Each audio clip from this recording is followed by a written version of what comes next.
Yes guys, how's it going? Welcome back to a new video. Hope you guys are having a lovely morning and are happy with the Newcastle fixtures released for the new season. I am 1 minute off them being released, so I want to look out for the first game, the last game. We don't have any derbies, we don't have any Sunderland or Middlesbrough to look out for. We don't have anything really, so Leeds away maybe, but we'll take a look. I want to look out for the World Cup break. Who do we play before that? Who do we play after that? And generally, month by month, hopefully we have a nice start. Hopefully we have a nice end to the season as well. The last few seasons we've had quite a tough run in at the end of the season, so hopefully that won't be the case. Hopefully we play at home first and last game of the season as well. But they're coming out in literally 5 seconds, so let's take a look. Right then, here we go. The first game of the season is indeed at home, and it's against Nottingham Forest.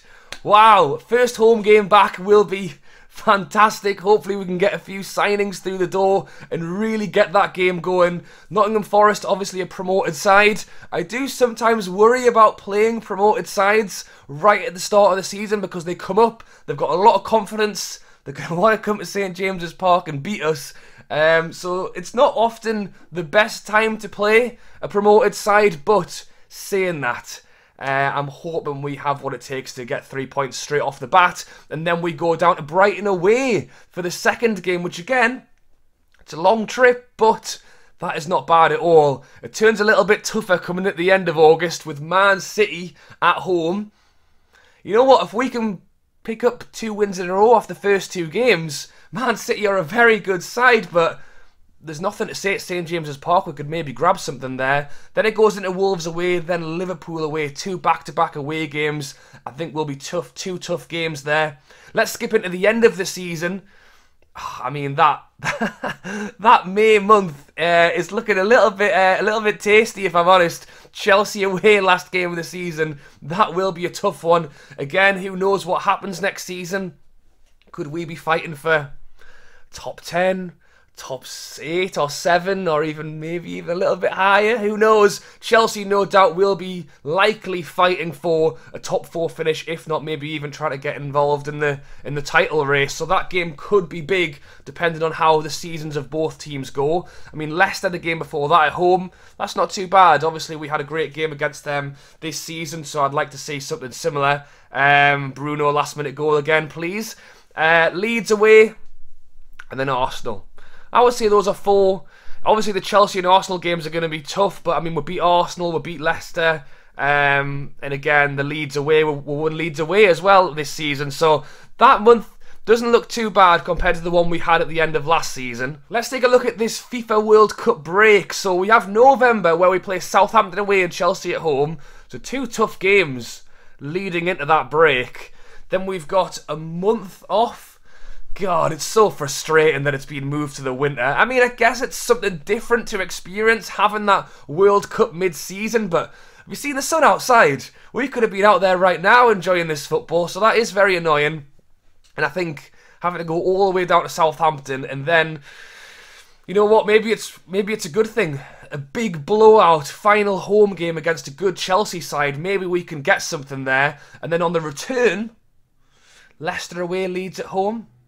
I think Leicester away could be tricky again. I think Leeds at home is not a bad fixture. Again, heading into the new year.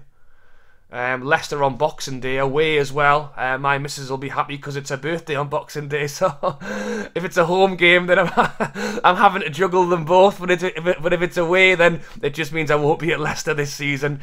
And then we've got Leeds at home the day before New Year.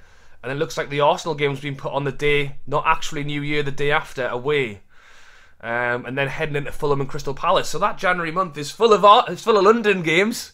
All the London games in January, it seems, but they're not too bad. Let's head back to the start. So we've kind of gone through August again. I think it's a good start with Nottingham Forest. I think that's a good game to go into for the first home game of the season. The crowd will be buzzing. Again, I do sometimes worry about promoted sides coming up. They'll be on a huge bounce. They often do very well for the first, you know, you look at how well Brentford did at the start of the season. They absolutely smashed it. They were so confident went in. The season then died off a bit. But in fairness, they came back strong and finished well. So maybe they're not the best example. But quite often, teams that come up will start good. So we are going to have to be on our top game and hopefully pick up 3. Brighton, that's all right. Then Man City, Wolves, Liverpool is tougher. Going into September, Crystal Palace at home. That's a game I hope we should win. West Ham again, 2 back-to-back London games, and then Bournemouth, another promoted side. So again, would hope to win that one. And I think by the time you get to the end of September, that confidence, that kind of rush may have worn off for Bournemouth by then. If they've lost 6 games in a row coming up to St James's Park, hopefully that'll be a nice, I don't dare ever say easy game in the Premier League, but I think that'll be a good one. Heading into October, I mean, back-to-back Fulham, Brentford, that's not too bad. Manchester United, I mean, at the minute they're having nightmares, and then Everton as well are having a bit of a stinker. Then Spurs, then Villa. So I think the start of October is okay. I think it gets a little bit tougher throughout there, and then again, we've done November, we've done December. Heading into that January for the new year, I think Arsenal away isn't a bad game to have after the new year. Then Fulham, then Crystal Palace. February, West Ham at home, Bournemouth away, Liverpool and Brighton both at home. Again, that's not too bad, to be honest, because if we can't get a win against Liverpool at home, we've got a chance to right it straight off the bat. Then going into March, Man City away, Wolves at home, Nottingham Forest, I think they're alright. Going into April, that is a busy month in April, dear me. Obviously, they are trying to... They've started the season early because of the World Cup break, but they've only started it at the beginning of August. They've not started it in mid-July. They've only really moved it forward a week compared to normal. 2 weeks. But they're still trying to finish before the end of May, which means that in April, we've got a game every 3 days. So that will be exciting, definitely. And the same with October as well, to be fair. Look how close the games are together there. So I guess it'll be exciting. We'll be back at St James's Park every 3 days by the looks of things. Going back to April, Man United, Brentford, Aston Villa, Spurs, Everton. Again, there's some tough... I mean, you know what it is? I think that's actually a decent month. It depends by that point how Spurs and Manchester United are playing. If Everton are still having a nightmare, depending on how Aston Villa are playing, that doesn't look too bad. And then we've already done May, heading in with the Arsenal game and a tough one against Chelsea, last game of the season. But I would say that what you would call tough and what you'd call like winnable games are fairly spread out in there. I would say that obviously because they're trying to make up for the World Cup, there's quite a lot of patches of back-to-back games which could be tough for the players, maybe. Could be tough for...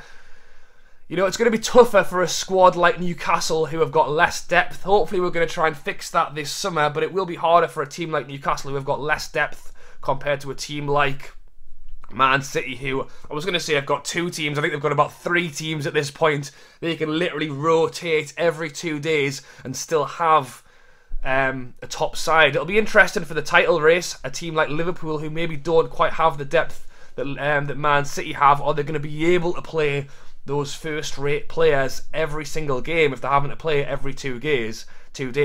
And again, is the World Cup going to be spoiled? Because these players are going to come off the back of playing in October, 1st, 8th, 15th, 19th. 6 games in a month. And then have to go in for a World Cup. You know, is that really clever? I mean, they couldn't do much else. It's too hot in Qatar to play in the summer, so I get it. It probably shouldn't have been there really in the first place. But yeah, that is where I'm going to end it, guys. Let me know your thoughts on the fixtures down below. Obviously, we still have some time to go, a month and a half before the season kicks off, but I am excited. Up until then, we will hope that Newcastle can bring a few players in the door. Alright, guys, let me know your thoughts down below on the first game, the last game, your general thoughts on the fixtures, and if you have enjoyed this video, be sure to subscribe. I'm on the daily upload at the minute, so if you enjoy Newcastle, you enjoy football, please drop a subscribe, hit that big red button and like the video. I've no doubt everyone and their dog has done a video about this morning, so if you've chose to watch mine, I really appreciate it. And again, if that is you, hit that subscribe button because it really helps the channel. If anything else comes out later today, I will be back. If not, I will be back tomorrow for a new video. Alright guys, thanks for watching and I'll catch you later.